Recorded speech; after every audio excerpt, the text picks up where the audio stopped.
प्यारे बच्चों, आज हम लोग बिहार बोर्ड मैट्रिक परीक्षा के कक्षा 10 के विज्ञान के विद्युत धारा चैप्टर के जो ऑब्जेक्टिव प्रश्न हैं उन सारे प्रश्नों को आज हम बारी बारी से हम लोग देखेंगे। विद्यार्थियों, मैं आपको बता देना चाहता हूं कि अगर आप अपने बोर्ड परीक्षा की तैयारी कर रहे हैं तो एक हमारा वेबसाइट है ब्रिलियंट EDU सेंटर। जैसे ही आप गूगल पर इसे सर्च करेंगे, जहां से आप PDF जो है वो आप डाउनलोड कर सकते हैं। इसके अलावा ये हमारे जो व्हाट्सएप ग्रुप दिख रहे हैं, आप उस वेबसाइट पे जाके इसमें आप जैसे ही ज्वाइन करेंगे या हमारे यूट्यूब चैनल पर आप क्लिक करेंगे तो हमारे चैनल को वहाँ पर आप जा कर के सब्सक्राइब कर सकते हैं। सबसे पहले हम आज जो है पहले सवाल को लेते हैं। पहला सवाल ये दिख रहा है कि इनमें से कौन सा अर्धचालक नहीं है।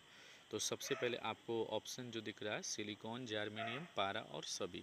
तो आपको मालूम होना चाहिए कि सिलिकॉन और जर्मेनियम की जो हम बात कर रहे हैं वो आपको अर्धचालक हैं। तो इसमें आंसर जो होगा, सही आंसर पारा होगा। देखिए, जो कि आपको इसमें शो कर रहा है। दूसरे प्रश्न की तरफ हम बढ़ते हैं। सबसे पहले दूसरा सवाल है कि वोल्ट बाई एम्पियर मात्रक है। यहाँ पर आपको 3 ऑप्शन दिख रहे हैं, एम्पियर, 3 एम्पियर, वोल्ट, ओम और प्रतिरोध। तो जैसे ही हम सो आंसर करते हैं, इसका आंसर हो जाएगा ओम। कह रहा है, इसके बाद से अगले प्रश्न की तरफ चलते हैं, तीसरे प्रश्न की तरफ। तो कह रहा है कि विद्युत प्रतिरोध का ईसाई मात्रक क्या होता है। तो ये बहुत पॉपुलर सवाल है जो कह रहा है कि विद्युत प्रतिरोध का। तो आपको मालूम मुझे विद्युत प्रतिरोध का जो ईसाई मात्रक जो होता है वो ओम होता है। कह रहा है, आगे है अगले प्रश्न की तरफ हम लोग चलते हैं कि विद्युत धारा का मात्रक है। ऑप्शन आपको दिख रहा होगा वाट, इसके बाद से प्रतिरोध और ओम और एम्पियर। आप जानते हैं कि धारा का ईसाई मात्रक जो होता है वो एम्पियर होता है। अगले सवाल की तरफ हम लोग चलते हैं। तो दिख रहा है आपकी इसमें सवाल आपको स्क्रीन पर दिख रहा होगा कि 1 ओम, 2 ओम और 3 ओम के एज जो हैं वो प्रतिरोध हैं और इन तीनों को जो है वो श्रेणी क्रम में लगाया गया है। तो इसका समतुल्य प्रतिरोध क्या होगा। आप जानते हैं कि प्रतिरोध श्रेणी क्रम में जब होता है तो R1 plus R2 plus R3। तो 1 ओम, 2 ओम, 3 ओम, अगर तीनों को हम जोड़ते हैं तो इसका आंसर जो हो जाएगा वो 6 ओम होगा। जैसे ही हम सो आंसर करेंगे 6 ओम आपको दिख रहा है। अगले सवाल की तरफ कह रहा है कि विभवांतर का जो है वो ईसाई मात्रक होता है। आप जानते हैं कि विभवांतर का ईसाई मात्रक जो है आपको वोल्ट होता है। तो इसमें आप सो आंसर कर रहे हैं तो वोल्ट दिख रहा है। अगले प्रश्न की तरफ चलते हैं। 7वां प्रश्न है कि विभव का ईसाई मात्रक क्या होता है। आपको देखने को मिलता है एम्पियर, वोल्ट, प्रतिरोध और वाट। जैसे ही हम इसे सो आंसर की तरफ चलते हैं तो आपको दिख रहा है वोल्ट। अगले सवाल तरफ चलते हैं। तो देखने को मिलता है, सवाल है कि 100 वाट और 220 वाट 220 वोल्ट के बल्ब के फिलामेंट का प्रतिरोध क्या होगा। जैसे ही जब इसका हम कैलकुलेशन करेंगे तो इसका सो आंसर में आपको आंसर दिखेगा 444 ओम। अगले प्रश्न की तरफ चलते हैं। टंगस्टन जो है किस ताप पर पिघलता है। तो आपको देखने को मिलता है, आप ये इसका आंसर जो आप देख रहे हैं वो 3500 डिग्री सेल्सियस पर। कह रहा है, इसके अलावा अगला सवाल है विद्युत शक्ति का ईसाई मात्रक क्या होता है। यह बहुत ही पॉपुलर सवाल है। तो आप जानते हैं कि विद्युत शक्ति का ईसाई मात्रक जो होता है वो शक्ति का ईसाई मात्रक वॉट होता है। जैसे ही इसका हम सो आंसर कर रहे हैं तो वॉट। अगले प्रश्न 11 नंबर की तरफ बढ़ते हैं और प्रश्न है कि प्रतिरोध का ईसाई मात्रक क्या होता है। तो आप जानते हैं कि प्रतिरोध का ईसाई मात्रक जो होता है वो ओम होता है। अगले प्रश्न की तरफ चलते हैं। कह रहा है कि 12 वोल्ट के दो बिंदुओं के बीच 2C आवेश को ले जाने पर किया गया कार्य होगा। तो इसका हम लोग आंसर जानते हैं कि 24 जूल होगा। कह रहा है, अगले प्रश्न के चलते हैं कि किसी सेल का विद्युत वाहक बल क्या होगा। किसी सेल का विद्युत वाहक बल जो होता है वोल्ट होता है। कह रहा है, अगले प्रश्न की तरफ चलते हैं कि एक एमीटर स्केल पर 2 एम्पियर के 20 विभाग हैं। तो इसका अल्प मापांक जो है वो क्या होगा। तो आपको जैसे ही सो आंसर करते हैं तो 0.1 एम्पियर।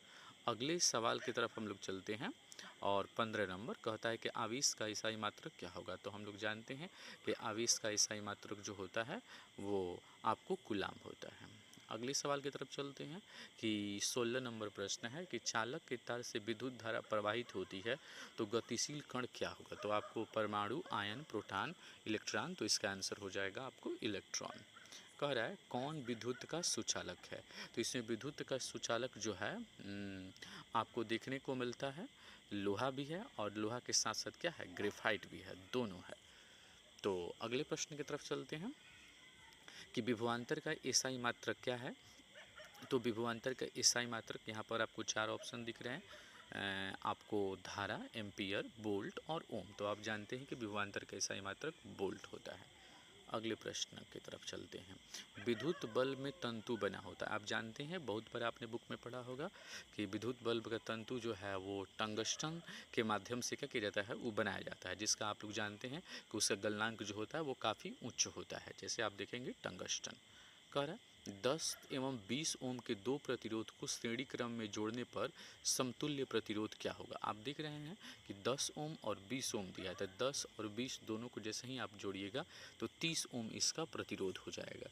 देख रहे हैं, हमारा प्रश्न कर रहा है किसी विद्युत बल्ब में 220 वोल्ट तथा 2 एम्पियर की धारा प्रवाहित हो रही है, तो प्रतिरोध क्या होगा। आप जानते हैं कि I बराबर V बट्टा कौन सी R। तो देखने को मिलता है, कह रहा है कि प्रतिरोध क्या होगा। जैसे ही देखने को मिलता है इस सवाल में आप 2 से डिवाइड कीजिएगा तो आपका आ जाएगा 110 ओम। तो देख लीजिए 110 ओम। कह रहा है किसी बैटरी से धारा प्राप्त होती है। कह रहा है AC, DC, AC और DC दोनों, जैसे ही इनमें से अगर हम करते हैं 100 आंसर तो आपको आंसर होता है आपको DC। कह रहा है अगले प्रश्न की तरफ चलते हैं कि अमीटर को जोड़ा जाता है। आप हमेशा पढ़े हैं किताब में अपने बुक में कि अमीटर को जो है वो देखने को मिलता है श्रेणी क्रम में क्या किया जाता है, लगाया जाता है। और वोल्ट मीटर के बारे में आपने पढ़ा है कि उसे समांतर क्रम में क्या किया जाता है, लगाया जाता है। अगले प्रश्न की तरफ चलते हैं।